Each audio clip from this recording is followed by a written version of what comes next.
You are watching BK Nets Central, covering all Brooklyn Nets news, media, game coverage, and now on to your host, Anthony Vitale. Hey, what is going on, everyone? Welcome back to BK Nets Central. This is your host, Anthony Vitale, and tonight we have ourselves a little bit of a different episode. So a few weeks back, I was asked by my best friend Ryan to help him out with a favor. He works for Wave TV, who have done multiple and many different segments with professional athletes. And he asked me if I would like to help him out do an interview on Spencer Dinwiddie. And with me wanting to get into this field and me being an absolute die-hard Nets fan, this was absolutely an opportunity that I could not turn down. So I gladly accepted the invitation and really got my feet wet into the sports field that I always wanted to get into. Before I show anything, I would just like to thank Ryan and Wave TV again for the invitation and for helping me out to really get something like this on my resume. And I would also like to give a shout out to Spencer Dinwiddie. It was an absolute pleasure to work with him, and he is absolutely one of the nicest and most humble people you'll ever meet. And now, with the permission from Wave TV, I would like to show you guys a few clips from our interview with Spencer Dinwiddie. Really, I guess the inspiration would start from my parents. You know, they inspired me from the jump to just kind of do whatever I want. I could be anything I wanted to be in life, whether that was president or whether I was an NBA player. And obviously, if you know me, you know the road hasn't always been easy. So having that background belief was big time for me. And so when I told them I wanted to create my own shoes, they said, go for it.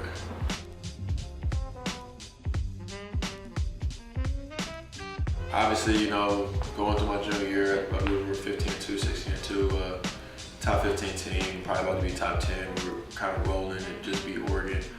Stuff playing Washington, we'll beat them too. And, you know, I'm projected to be a lottery pick at the time. You know, tore my knee up, tore ACL, lateral meniscus, medial meniscus, MCL, all the same injury. You know, didn't think I was gonna play for a year.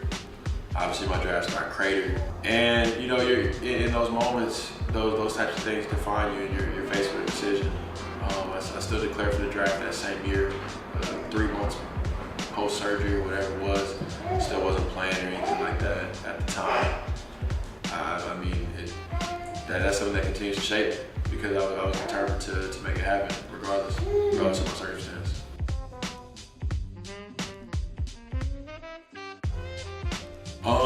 Actually, a lot of fruit.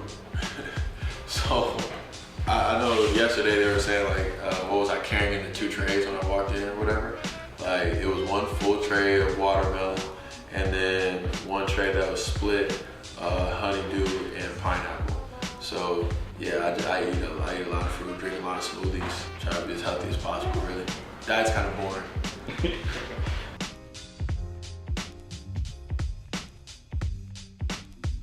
Ooh, shoot. My offseason's hard.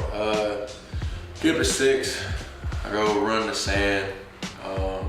7:30, I do basketball. 9, I lift. Then, you know, I go get like a smoothie probably. Come back either at 10, probably open run, or do another session of basketball. Later in the afternoon.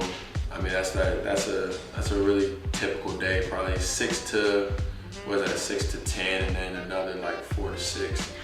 So I probably spend 6 hours a day, maybe even a little bit longer on my craft in the off season. And I take Sundays off.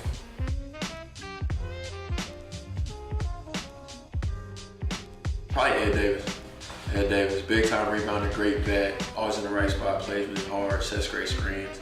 There's all the things that aren't going to show up in the stat sheet, obviously besides the boards, and definitely doesn't get enough credit.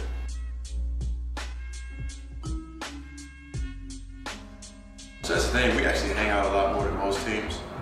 Team dinners, bowling events, stuff like that. And it makes for a great unit. I mean, obviously we're a little bit younger than some other teams, so because our age demographic is very similar and a little bit younger, and we may not be as established as grown men with, you know, married with 4 or 5 kids or something like that, it makes it a little bit easier for us to hang out, but you know, it's fun being around us, around the guys.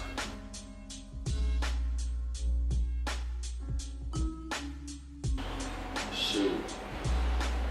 The thing that sets me apart from other guys in the league, it have to be that I look so damn good. That's all I got for you.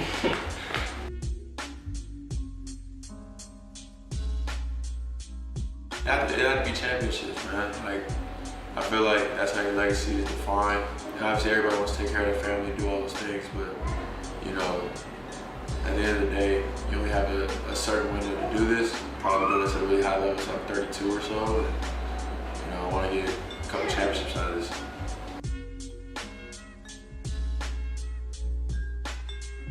Yeah, my main hobby is cooking. Famously calling myself the hood chef, and obviously since the 39-point game I said hood 40. This is a correlation I probably need to now steer clear of, but it is what it is. I'm definitely a chef.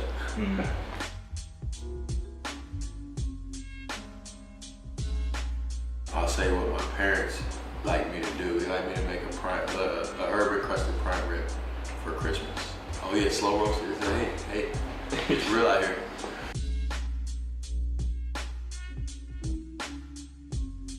Top 3 right now.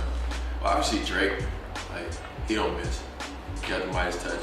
I actually grew up with like the T.I. King album, and then he recently released the one with Dave Chappelle, and I like that one. So I'll go with T.I. I would say just because he's the GOAT, probably, Jay-Z.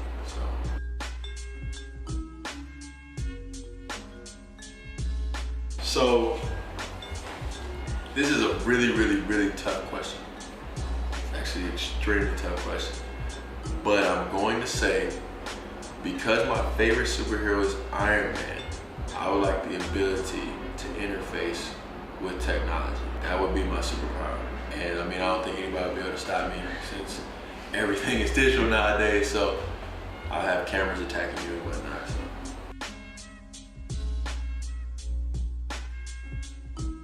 So I would say Iron Man's a far and away one, but I am a big Black Panther fan.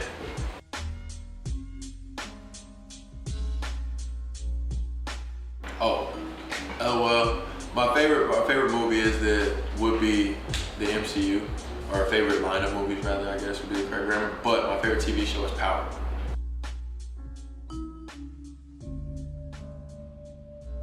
Oh man, yeah, a little bit. Got into real estate kind of early. My dad was a real estate agent, and then obviously there's been a lot talked about my investment in cryptocurrency.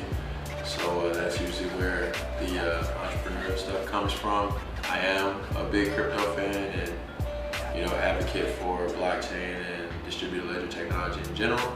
But yeah, that's where that comes from. Basketball, unfortunately. And sorry, Kyrie. I'm very sorry, because you're my guy. I did not see Uncle Drew. Don't kill me. I think it just came out on DVD though, so I'd probably go watch tonight or something. You named 2 of them, and I would say, I know a lot of people go love basketball, but I feel like that's... Semi-pro? Huh? No semi-pro? Jackie Moore? Yeah. Jackie Moore. Nah, no semi-pro. I would go Coach Carter over semi-pro. But yeah, no, I don't go with the love of basketball. I feel like everybody does that. But he got game, and Space Jam, especially, that's a classic. You gotta remember, that's right in my age range too. Like, and I love the cartoons. I love, you know, anime. I love the MCU. That's Bugs Bunny, all that. I love stuff like that.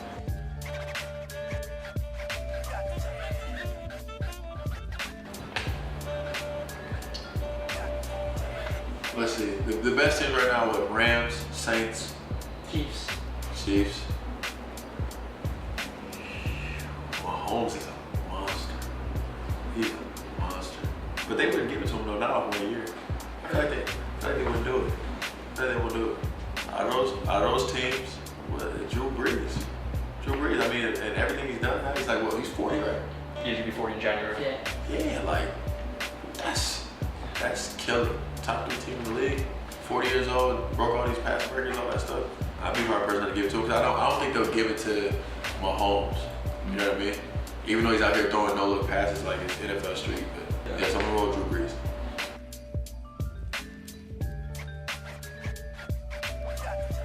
Yeah, so besides my parents, Muhammad Ali would be one of them.